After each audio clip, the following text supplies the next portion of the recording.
Hi everyone. Hi Angie.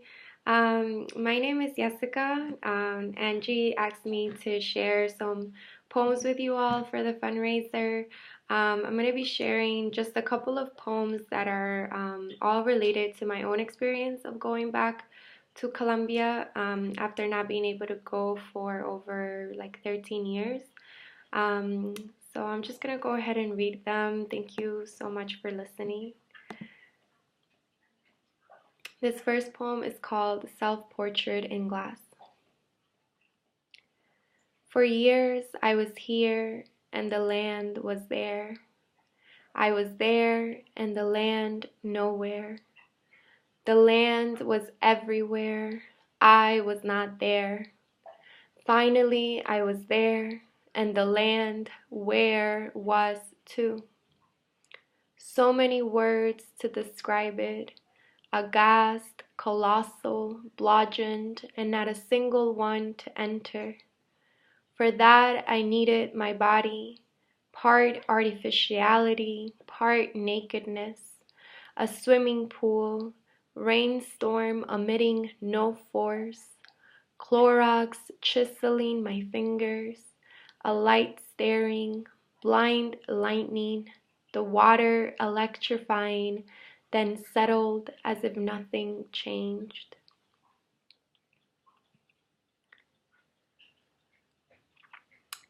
This next poem is about someone that I met during my time in Colombia, a girl from my neighborhood. What I remember as taste.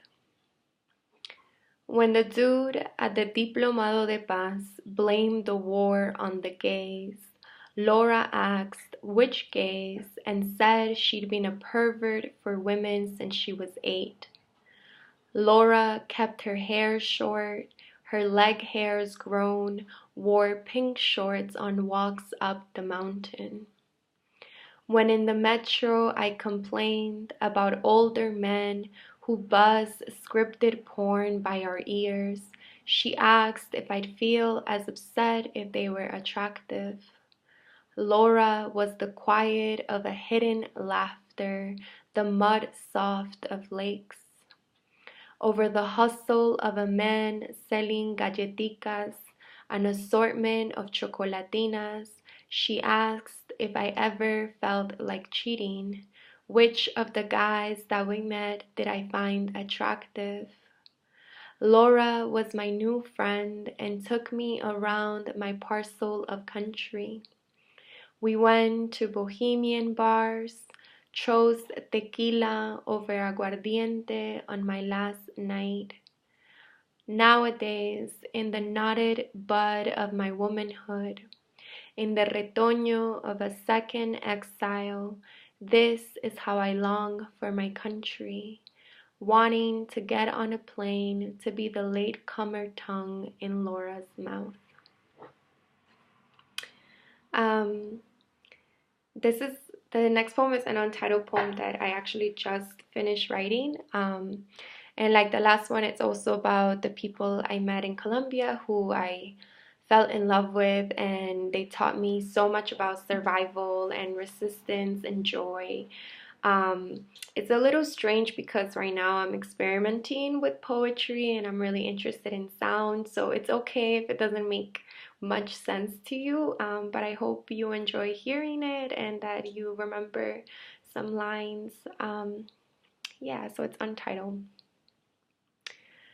Broke and indulgent, repairing bikes, riding mountains, heaving breaths the opposite of ash, giving their lustrous buds to the falls, kneeling fervorous murmurs at a crotch, how they bristled the war, unmusketeered in the violeta of Parra cusped. The thanks be to life that has given me so much in the mercy of Sosa sung, as they bunkered across and Garrafa cartons gulped.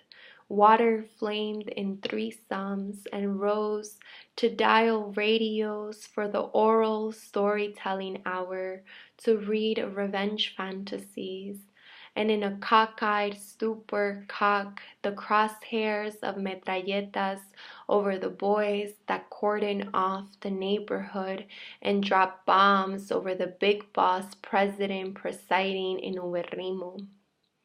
What we call romantic, to have sex only with everyone and love someone twice your age, suddenly what had meant them alive.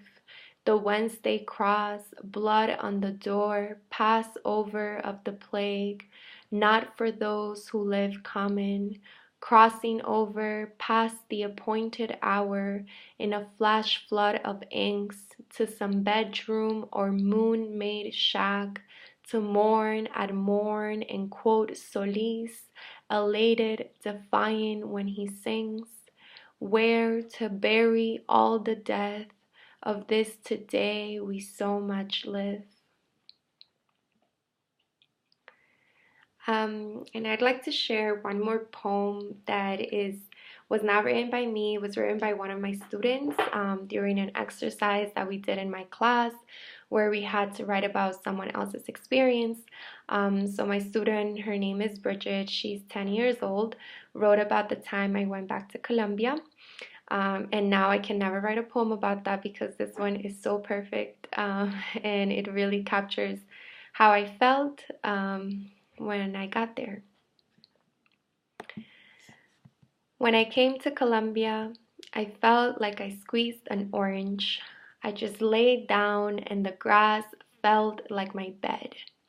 The wind kills my heart. I fell in love with a mountain. Just like the air pushes me away, the sun brightens my heart up. Is my home there or is my home dark?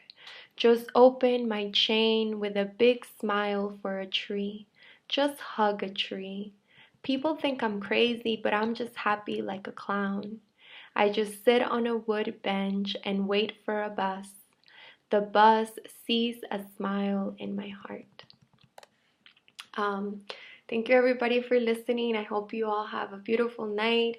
And I'm happy that we can all join in supporting Angie to be able to go back to what is truly a really beautiful, beautiful country. So thank you all.